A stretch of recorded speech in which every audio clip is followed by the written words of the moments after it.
Welcome back to 4547blog.com presents the New Conservative Radio Show. I'm your host, NINJ, and tonight we're not here to relitigate some stupid campaign slogan or trade memes. We're definitely not here to pretend that the last year didn't matter either. Tonight, we're going to slow down and talk honestly about Donald Trump's first year in office, what he actually accomplished, what he disrupted, what worked, and why year one tells you more about a presidency than any speech ever could. It's because actions over words. It's actions matter, words don't. Lou Holtz once said, after all is said and done, more has been said than done. And I love that quote. It's because the first years matter, guys. They reveal priorities. They expose intent. They show whether the president governs for headlines or for direction. Trump's first year wasn't polished. It wasn't quiet as usual. And it sure wasn't designed to make Washington comfortable at all. But it was decisive. Borders were no longer theoretical. Regulation was no longer sacred. The courts are no longer ignored. It's energy, trade, enforcement. Everything that had been stalled by inertia suddenly started moving again. That didn't happen by accident. At the same time, we're not going to pretend it was flawless. There were messaging failures. There were self-inflicted distractions. There were moments where execution lagged behind intent. And if conservatism is going to be serious, if it's going to govern, we have to be honest about both. This show isn't about worshiping Donald Trump like the left says. It's about results. So tonight, we're going to walk through Trump's first year the way adults should. What changed? What endured? What was overhyped?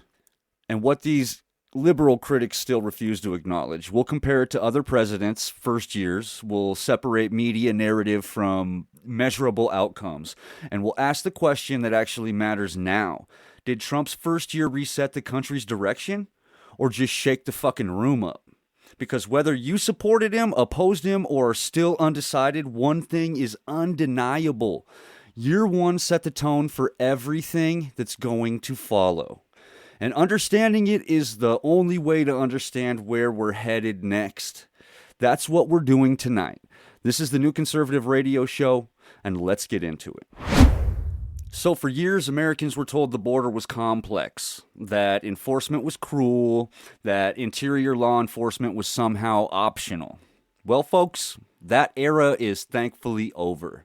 What we're seeing now isn't radical, it's restoration. Border and interior enforcement have been fully reinstated. Not as a political stunt, but as a recognition of reality. A nation that can enforce its laws cannot pretend to be sovereign. Mass interior enforcement is back, guys, not because anyone enjoys it, but because ignoring violations doesn't make them disappear. It compounds them. For years, the message was simple and super destructive. If you make it inside, the law stops applying. That wasn't compassion. That was abandonment of citizens, of communities, and of legal immigrants who followed the rules to get here the proper way.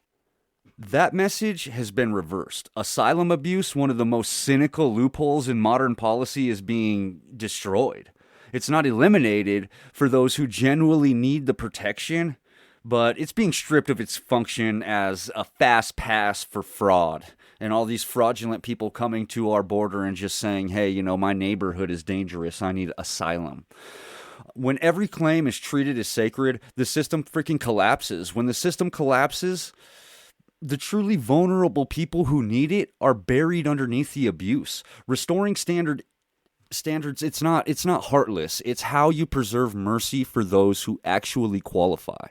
Federal-state cooperation has been restored in a large majority of states. The artificial wall between Washington and local enforcement, the one built for politics, not public safety, that's coming down underneath the Trump administration. States are no longer being told to look the other way. Sheriffs aren't being punished for doing their jobs. Federal law is being treated as law again, not as a suggestion for the most part. We all know the places that don't apply, but for the majority of America, this is true. This isn't about targeting people. It's about ending the lie that borders don't matter, laws don't matter, and enforcement is somehow immoral. What's happening now is not chaos, it's correction. Now let's slow down and, talk about the numbers, because numbers don't care about narratives. In Donald Trump's first year back in office, what changed most wasn't the rhetoric, it was the results. According to figures released by the Department of Homeland Security over the past year, unauthorized border encounters dropped sharply to roughly 444,000 total encounters. That's not a rounding error. That's a structural shift, and it puts crossings at levels we haven't seen in decades. The drop didn't happen because the economy changed overnight or because geography moved. It happened because policy changed. Enforcement signals change. Consequences returned to the United States of America, and interior enforcement also changed. DHS is reporting hundreds of thousands of removals over the last year. The interior removals once again making up a significant share of these numbers, something we haven't seen consistently in years. That tells you the law wasn't just enforced at the line, it was enforced inside the country, where deterrence actually sticks. Look at the monthly data, and it gets even clearer. In late 2025, monthly illegal crossing attempts fell into the single-digit thousands, numbers that would have been unthinkable just a year ago. In some months, attempts were down more than 80% compared to the same period, last year. That doesn't happen by accident, and we all know it. Critics will argue about the definition or the motive or the tone, and that's fine. But here's the reality you should take away. When the federal government stopped advertising loopholes, the flow slowed. When asylum abuse was taken out of the picture, the system was stabilized. When states and federal agencies worked together instead of at odds with each other, the enforcement became predictable again. It wasn't chaos, it was clarity. Trump's first year back proved something Washington spent years denying, that you don't need new laws to restore order to the border. You just need the will to enforce the ones you already have. And when that will returned to America, the numbers also followed. It's not ideology, it's evidence. When people hear that agencies were downsized or offices were eliminated in 2025, the reaction is usually emotional. These liberals, their words are, oh, they dismantled, or they gutted, or it's authoritarian, like we've heard that a million times. But these words get thrown around before anyone asks the most important question: what problem was this meant to solve? Because these changes didn't happen in isolation. They fit into a much larger reform effort aimed at a core issue, that the federal government had grown too big, too slow, and it's too detached from accountability to even exist anymore, or for it to be okay for people who support MAGA to exist. So for decades, Washington expanded by default, the programs multiplied, offices were created for every new priority under the sun. Very few of these ever even went away. The result wasn't government. It wasn't governance. It was like overlap. It was redundancy. The agencies doing work that no longer matched their original mission. Trump's 2025 reforms took a different approach. Instead of asking, how do we add another office, the administration says, does this office still need to even exist at all? Instead of protecting every freaking structure out of habit of being a governmental agent, he evaluated the function, the authority, and the necessity of these so-called agencies, That's why the focus wasn't just on cutting budgets, it was on reorganizing power, and this is why the liberals are choosing the word authoritarian. Smaller agencies and advisory bodies that duplicated work of other bodies, they operated far from congressional oversight, and they existed largely as grant distribution hubs. And those things were reduced, they were consolidated, and they were ordered to wind down, not because culture was under attack, but because governance had it had drifted away from efficiency and clarity. The same logic applied to large departments also. Health agencies were consolidated to reduce bureaucratic sprawl. Education staff was reduced as authority was pushed back towards states. The right to educate was given back to the states. Housing and social service offices were examined to separate direct assistance from administrative bloat. This wasn't about eliminating the government. It was about shrinking the distance between decision makers and voters and getting rid of the unnecessary money spent within every single process that the government has. And we all know it exists, and the liberals just choose not to acknowledge it right now because Trump is in office. That theme runs through everything else the administration did in 2025. The Schedule F restored accountability over policy influencing roles. Hiring freezes slowed, automatic growth, voluntary exits reduced payroll without mass firings. The agency heads regained authority over their own departments this last year. So put together what wasn't chaos, it was a shift in philosophy. It's like getting bought by a new company and then that new company coming through and kind of implementing its philosophy. And this is how the presidency is always supposed to work, but somehow the agencies of America have moved away from that. And the Supreme Court has kind of given that power back slowly to the president. The federal government is being stripped of its power to behave like a permanent institution that governs regardless of the election. And it's starting to behave more like, a branch of the executive that reflects electoral outcomes, which it's supposed to. Critics are going to argue that this threatens the stability, but stability without accountability isn't stability, it's, stagnation. Real reform always looks disruptive. Because it interrupts the systems that have learned how to sustain themselves without delivering results. The broader theme of Trump's 2025 reform is simple. Even if the execution is complex to some people, it is this: government should be limited, accountable, responsible, and subordinate to the Constitution, not isolated from it. And whether you support every cut or not, one thing is undeniable. For the first time in years, Washington wasn't expanding on autopilot. It was being forced to justify itself. That's not dismantling democracy. It's testing whether it still works. Now, one of the most measurable aspects of the Trump administration's first year back in office is energy dominance. It was backed by real production and export figures, not a bunch of slogans. According to the federal data and the industry reporting, U.S. oil and gas production continued at record levels in 2025. Crude oil output hit about 13.6 million barrels per day, making the United States the world's largest producer once again, ahead of the competitors like Saudi Arabia and Russia. Natural gas also reached roughly 107 billion cubic feet per day in total production. That's an enormous supply based on which exports and domestic uses both draw. Now, turn to exports. Especially liquefied natural gas in 2025, the U.S. LNG exports were on pace to surpass 100 million metric tons for the first time ever. Early reports suggest the United States exported roughly 111 million metric tons of LNG during the first year of Trump's presidency, or of his second term, making it the global leader in LNG shipments and well ahead of traditional suppliers like Qatar.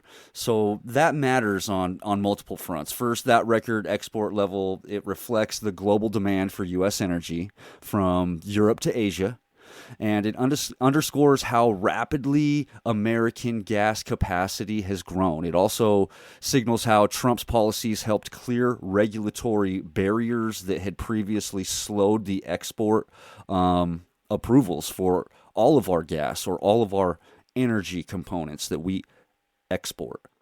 And as we all know, the numbers don't lie. LNG shipments grew at a double-digit pace year over year, with many terminals reporting increases of 20% or more compared to 2024 levels. The surge in shipments was supported by increasing feed gas volumes. The data showed that December 2025 alone averaged around 19.26 billion cubic feet per day flowing into export facilities. Let's put that into context. Just a few years earlier, exports were growing but never exceeded 70 million tons in a first year. Pushing beyond 100 million metric tons with monthly records exceeding 10 million tons reflects a structural shift in the United States' role in the global energy or on the global energy stage. That export strength, in turn, it feeds back into domestic production incentives. The producers see demand overseas and they invest in drilling and infrastructure here at home, which supports jobs and energy security. Critics, they point to price volatility and they argue exports, they raise domestic costs.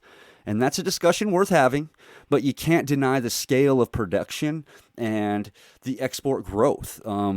These aren't abstract policy outcomes. These are real numbers measured by millions of tons and billions of cubic feet of LNG.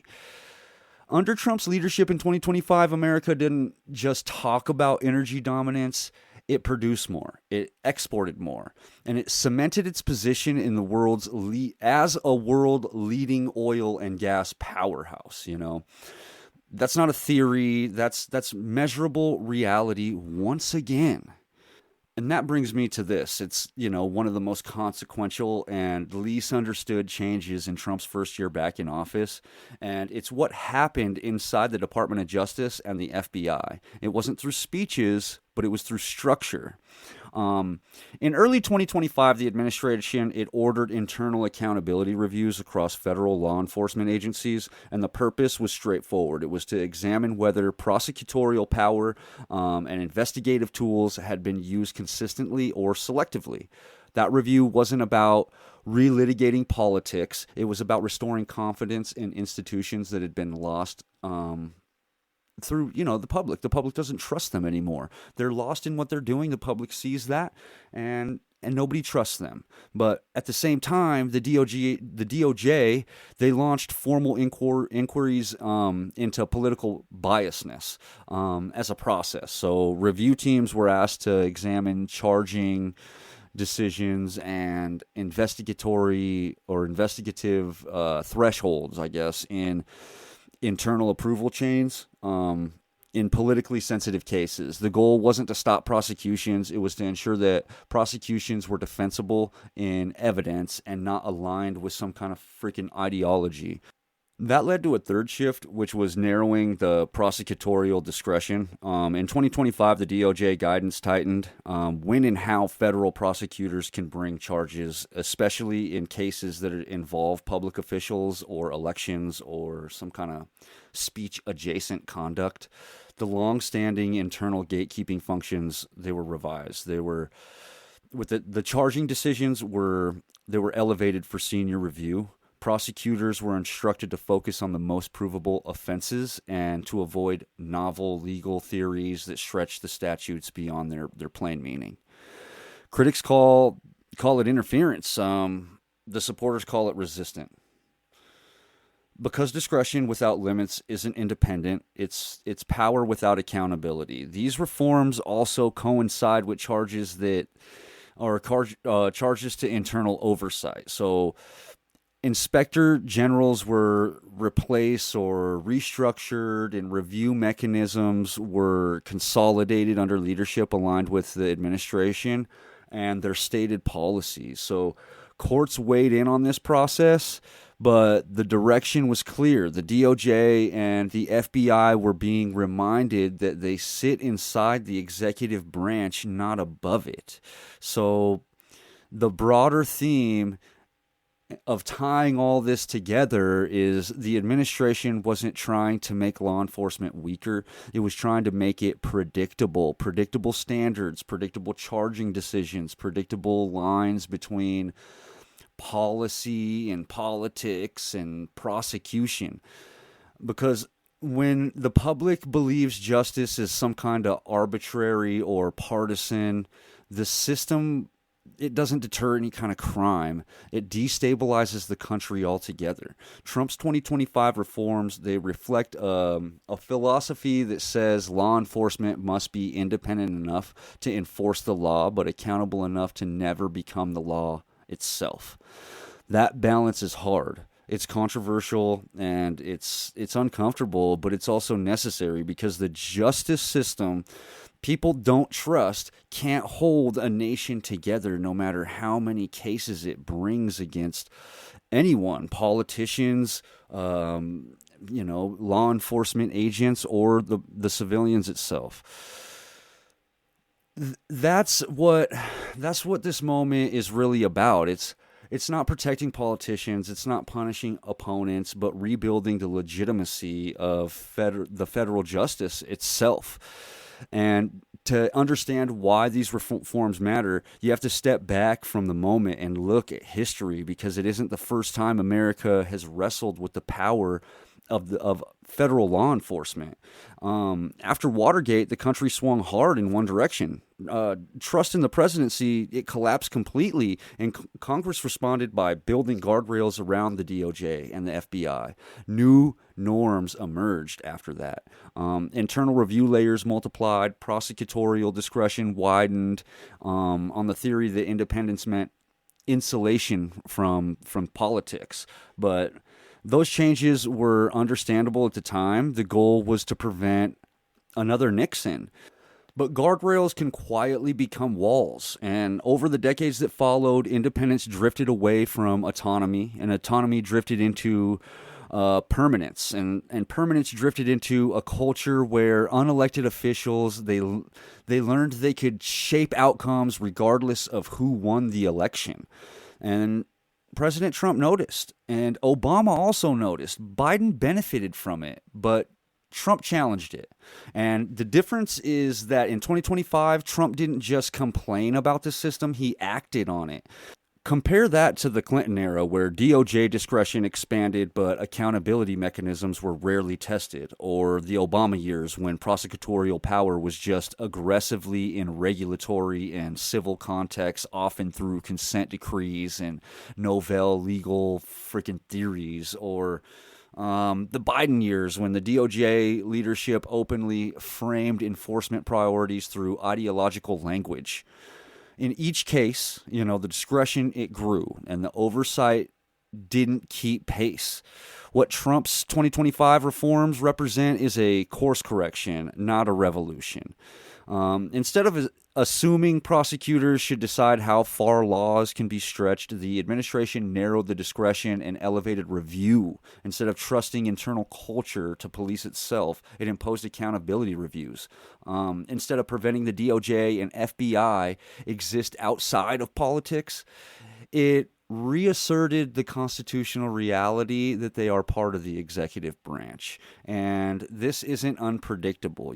Presidents from Andrew Jackson to Franklin Roosevelt to Ronald Reagan, they all confronted bureaucracies that had outgrown their original mandate or their original intent. Each responded differently, but all recognize the same danger. A government that governs itself eventually stops answering to the people. And let's not forget, the similarities between Andrew Jackson, even though he's a Democrat, and Donald Trump, and the way that they are moving through their presidency.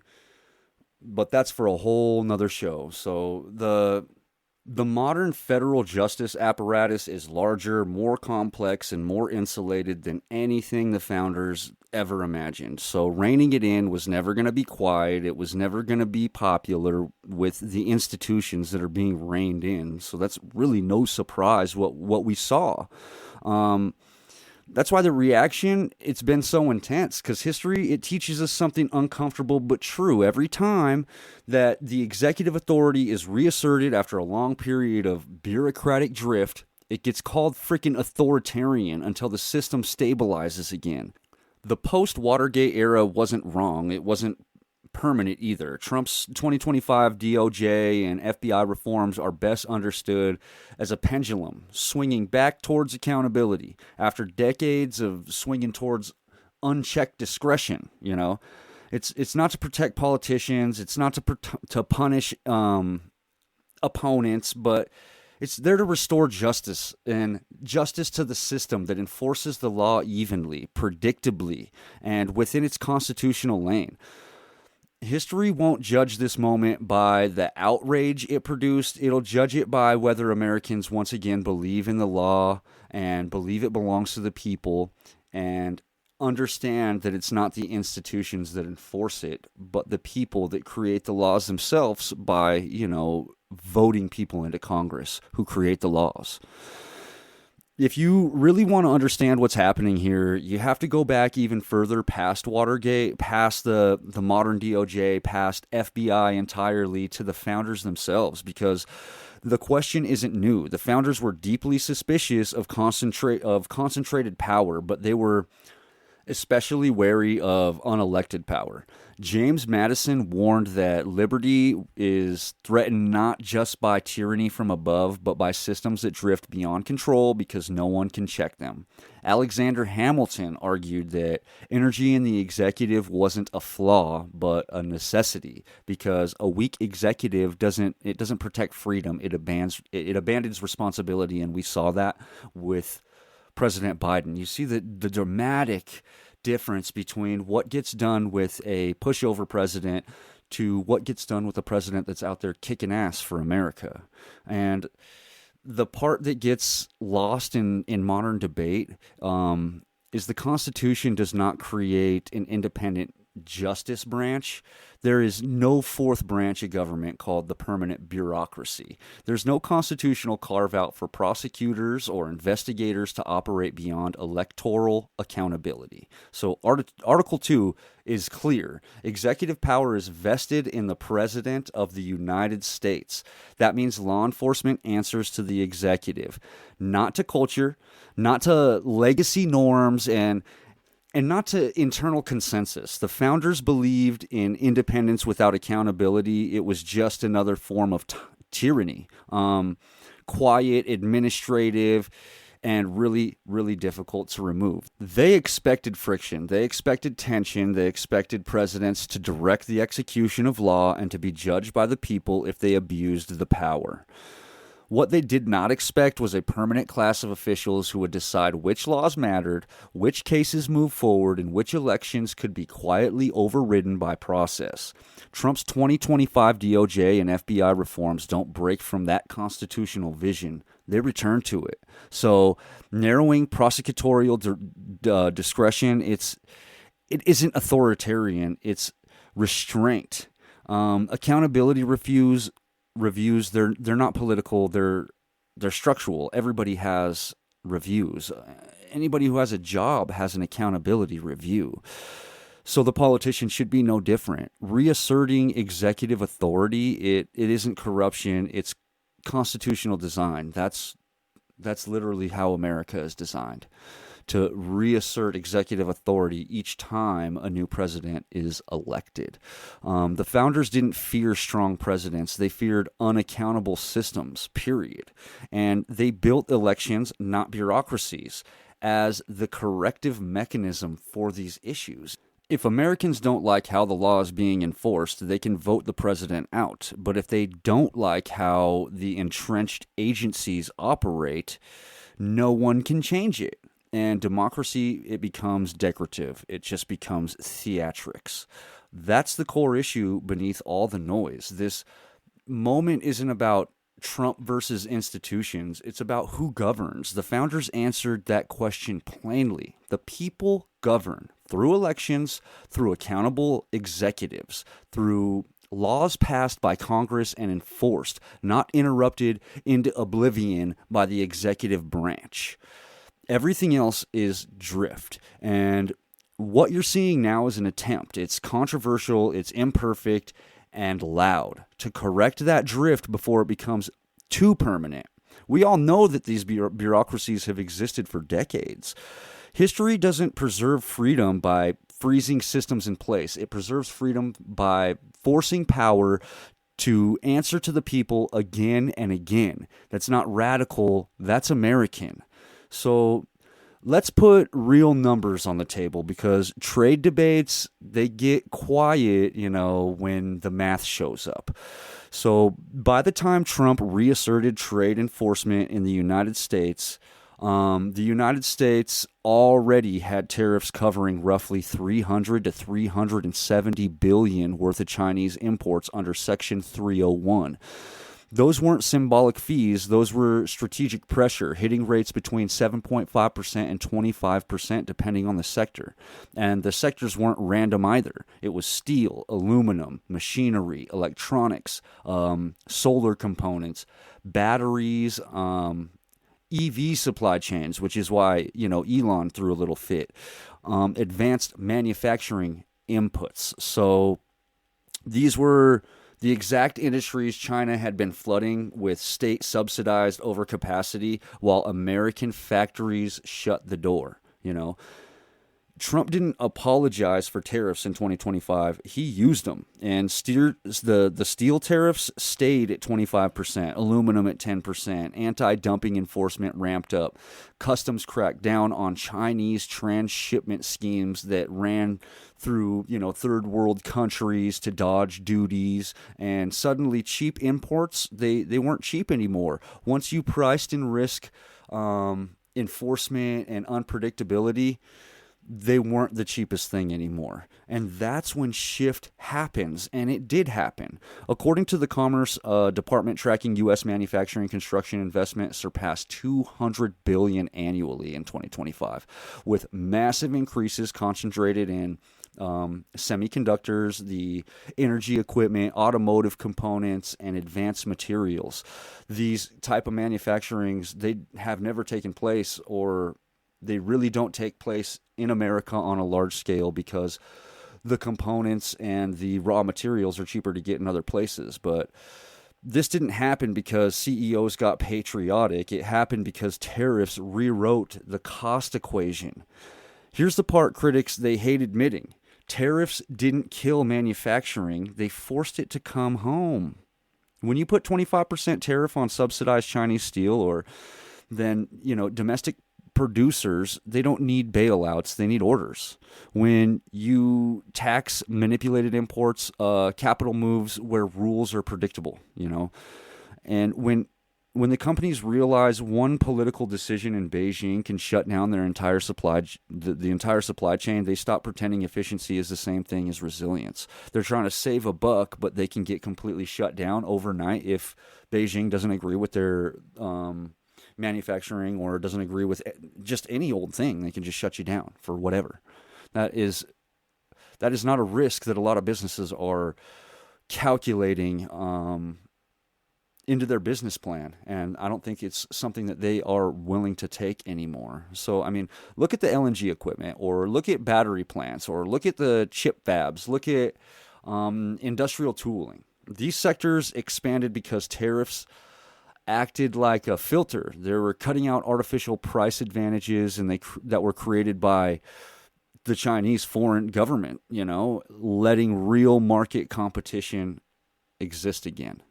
Here's the key distinction Washington ignored for decades. It's that tariffs aren't punishment, they're leverage. And they stayed in place until behavior changed. They targeted industries tied to national security, and they made offshoring risky instead of fashionable and profitable to just be here in America. That's why reshoring accelerated, not because of speeches, but because tariffs made dependence expensive. For years, Americans were told tariffs were taxes on customers. What they never mentioned is the tax we were already paying. Lost jobs, hollowed out towns, fragile supply chains, and strategic vulnerability. Tariffs flipped that script. They protected hundreds of billions of dollars of domestic production. They're anchoring investment inside the U.S., and they're forcing corporations to stop treating China as a guaranteed partner instead of what it is, a competitor that cheats the rest of the world. This is what real trade enforcement is supposed to look like. You want access to the U.S. market? Play by our rules. If you want to dump subsidized goods, pay the price so you're not destroying American industries. If you want to hollow out American industry, piss off. Not anymore. Tariffs didn't weaken the economy. They replaced it. They rebalanced it. And in 2025, Trump made it clear that America will trade, but it will no longer trade away its leverage, its workers, or its industrial base for cheap imports and polite excuses. That's not protectivism. That's economic self-defense. Let's go rapid fire sector by sector. So in the steel department, we have China dumping subsidized steel. America answers with a 25% tariff plus anti-dumping enforcement and crackdowns on Chinese transshipment through third world countries. The result is domestic mills restart and the capacity rises and the imports of steel fall. Next is autos. So China undercuts parts of the auto industry with state subsidies. The U.S. tightens rules of origin and keeps tariffs pressure on components. The result was supply chains shift back to North America, anchoring engines, drive chains, and better assembly closer to home so that Americans eventually will pay less. Chips. China targets tech dominance, and America responds with export controls, investment screening, and tariff risk that makes China-centric sourcing dangerous. The result is billions flow into U.S. fabrication and advanced packaging. Security beats cheap labor. And then energy, China floods markets with subsidized solar and equipment, and the U.S. enforces tariffs and expands LNG exports, replacing Chinese supply abroad. The result is record LNG shipments and growth in the United States energy manufacturing.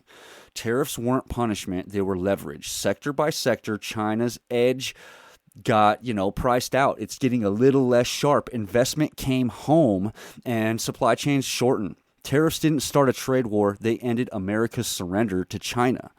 One of the most lasting changes of Trump's presidency also isn't happening on cable news. It's happening quietly in courtrooms where judicial appointments didn't stop when Trump left office. They didn't change when he came back.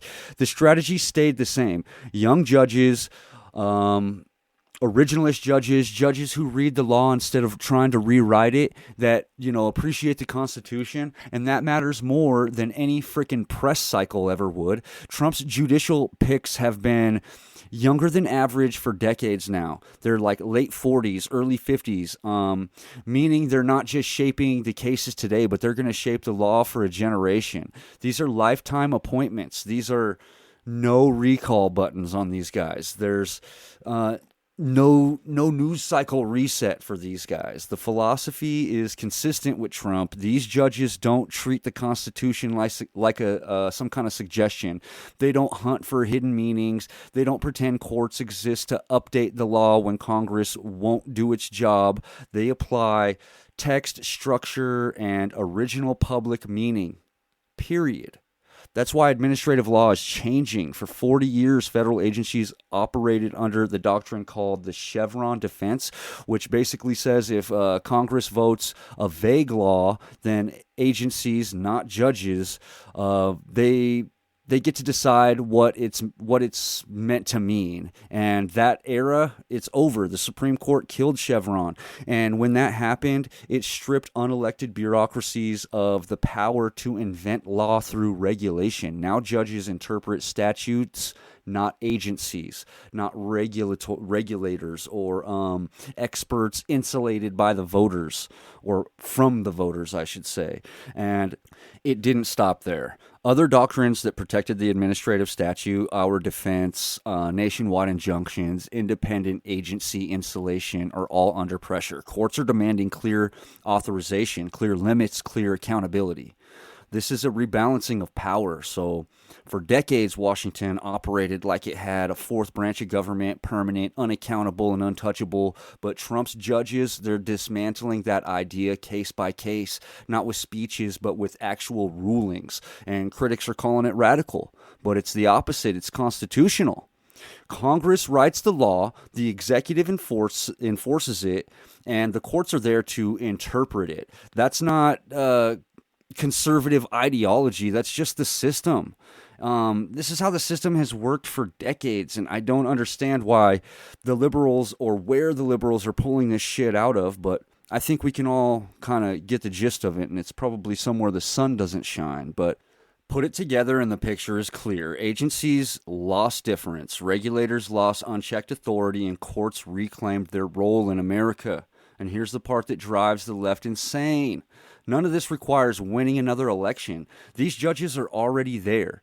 They're already deciding cases, and they're already reshaping how much power Washington can grab without permission.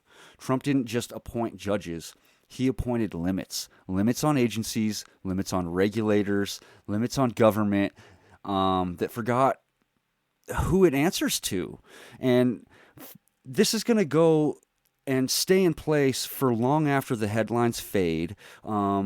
Those limits are going to be the part that lasts. That's not politics. That's a conservative freaking legacy. And this is where all of it connects, because the same philosophy you just heard about at home showed up overseas too. Foreign policy under Trump returned to a simple idea that Washington had forgotten, which is deterrence first. It's not endless proxy wars. It's not black check commitments. It's not negotiations built on apologies, Compare that to what came before. Under Barack Obama, the United States leaned hard into managed conflict. Afghanistan peaked at nearly 100,000 U.S. troops in 2011, followed by years of drawdowns paired with continued counterinsurgency. Iraq and Syria became long-running proxy environments. Democracy often came first, strength later.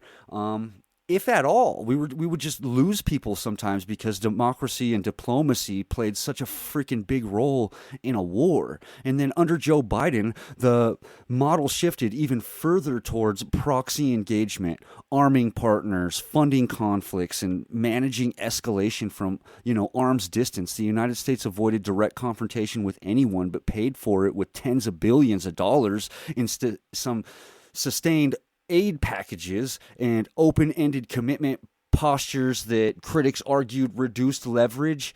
And it's not just an argument. Anybody who knows anything about a fight knows that if you keep your arm's distance, they can see in your eyes and see how scared you are. But Trump went the other direction. Instead of feeding proxy wars, he reduced exposure. By the end of his first term, U.S. troops, their levels in Afghanistan were cut from about 13,000 to 2,500, the lowest since 2001. Iraq and Syria, they saw similar reductions paired with targeted, determined actions meant to stop escalation, not manage the shit forever. It wasn't isolationism. It was containment by strength, negotiation followed by leverage. Look at North Korea. Maximum sanctions, credible military pressure, and only then direct talks. No concessions up front, no normalization without restraint. And then look at NATO. Trump demands allies pay their freaking share, and they did. Between 2017 and 2020, NATO allies increased defense spending by over $130 billion collectively. That's not rhetoric, that's math. And it's numbers, and they don't lie, and they hate, again, when they show up.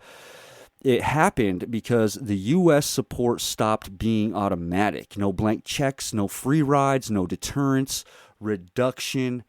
No deterrence. It was reduced escalation. Okay, when adversaries believed consequences were real, they tested us less. When allies knew support wasn't unconditional, they invested more in their own defense. And when negotiations happened, they happened from a position of strength, not urgency. Obama managed conflict. Biden, he subsidized freaking conflict, and Trump, he deters it. That's the through line. Foreign policy doesn't become softer. With Trump, it became sharper, shorter engagements, clearer red lines, fewer open-ended commitments measured in decades and trillions of freaking dollars. Deterrence first doesn't mean never using force. It means using it rarely and convincingly enough that you don't have to keep using it, like in Venezuela with Maduro. Their freaking president sits in a New York jail waiting court. Like, you think that you can't be touched, we'll come pick you up and we'll just process you like an American citizen. Just like at home, the philosophy is the same. limit drift, demand accountability, and make strength visible before it's needed. That's not reckless. That's restraint with teeth that bite. If you act like you aren't there, or you're not worried about it, or if you get too comfortable taking advantage of America, the teeth can, and now they will come out in one form or another. So, let's talk about something Washington pretended was compassion, but functioned like control, and that's the ideology inside the federal workforce. In 2025, that ended also. The process of boot to ass began. The mandatory DEI mandates were rescinded, not because diversity is illegal, but because compelled ideology is. Federal employees were no longer forced to sit through trainings that told them how to think, what to say, or how to label themselves to keep their jobs or others. If a program wasn't grounded in law or job performance, it was gone. That's not censorship. It's neutrality. And neutrality matters in governance because government doesn't get to pick sides in culture wars and then call it policy. Next came hiring. So for years, merit took a backseat to the metrics. Resumes were filtered through identity checklists. Managers were graded on outcomes that had nothing to do with competence. In 2025, that stopped. Merit-based hiring was reinstated. Skills, experience, qualifications, performance, the things that freaking matter in a job. Race, based scorecards were removed. The ideological language disappeared from job descriptions, and equal opportunity went back to meaning equal freaking treatment. And here's the truth nobody wanted to say out loud. When you stop hiring for politics, you start hiring for performance. Then there were the speech codes. Federal agencies had quietly built internal rules that punished lawful speech. They compelled language and blurred the line between professionalism and ideology.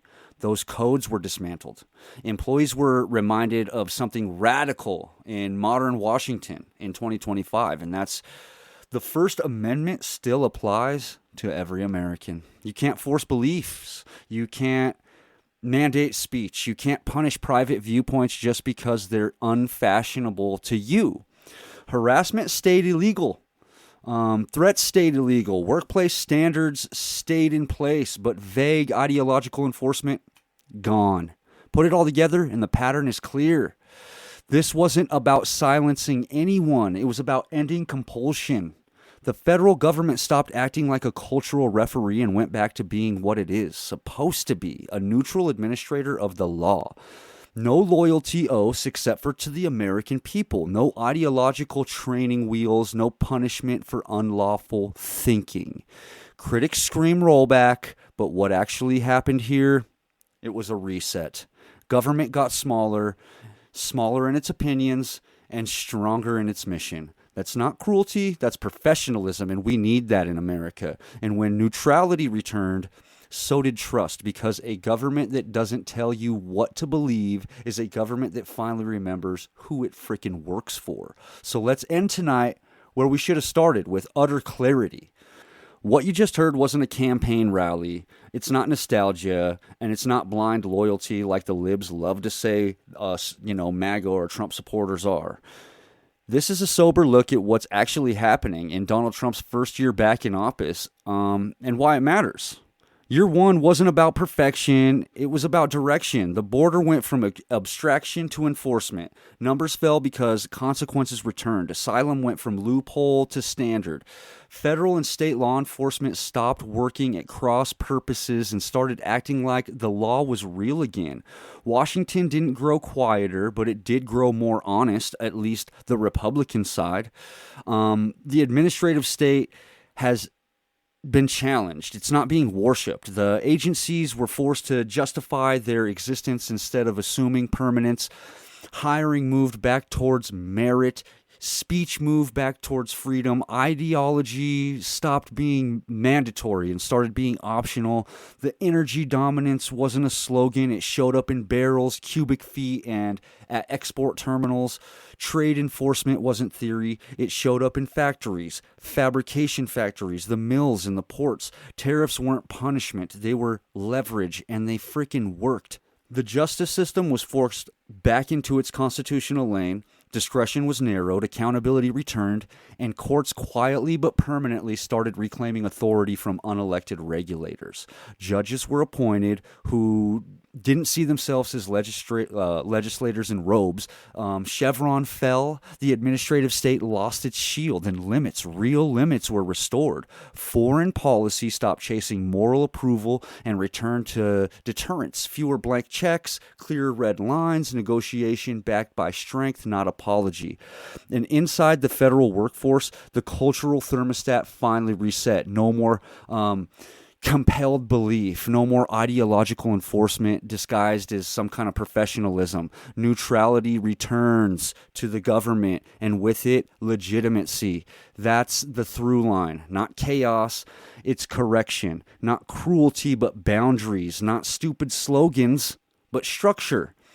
And before we close, it's worth recognizing that none of this exists in a vacuum. Movements don't sustain themselves without people willing to do the unglamorous work of building them. That's where Charlie Kirk deserves real credit. Long before politics became fashionable for young conservatives, Charlie stepped into hostile territory on the college campuses, and he refused to surrender that ground. Through Turning Point USA, he helped build one of the most influential conservative youth movements in modern American politics, giving a generation the language, confidence, and infrastructure to engage instead of retreating from these psychopathic liberals, not by hiding from debate, not by apologizing for principles, but by showing up again and again. That work mattered, and it still matters. It shaped voters, activists, and leaders who are now part of the broader reset you've heard about tonight. That's not hype, that's real impact. You don't have to agree with every tactic to respect the contribution, to understand that movements need builders, not just commentators. And Charlie built something that will last news cycles. So when we talk about year one, about direction, we're also talking about the ecosystem that made that direction possible. You don't have to love every decision to recognize the pattern. You don't have to excuse the distractions to see the substance. And you don't have to ignore the flaws to admit something fundamental changed this last year. Trump's first year back didn't solve everything, but it reversed drift. It proved the country wasn't locked into decline. It proved enforcement still works. It proved the bureaucracy can be challenged, and it proved elections still frickin' matter. And maybe the most important thing is it proved that government isn't about making Washington all comfortable. It's about giving the country direction. That's what year one showed us. And understanding that honestly without spin is the only way to understand what comes next. That's it for tonight. This is the New Conservative Radio Show, and I'm NINJ. Stop by 4547blog.com and read the blogazine, which is now free. Join the free blog that we have, or support the movement by purchasing some conservative apparel. Wear your conservatism with pride. Stay sharp. Watch the manipulative language, and don't let anybody tell you that restoring order is the same thing as losing freedom. We'll see you next time.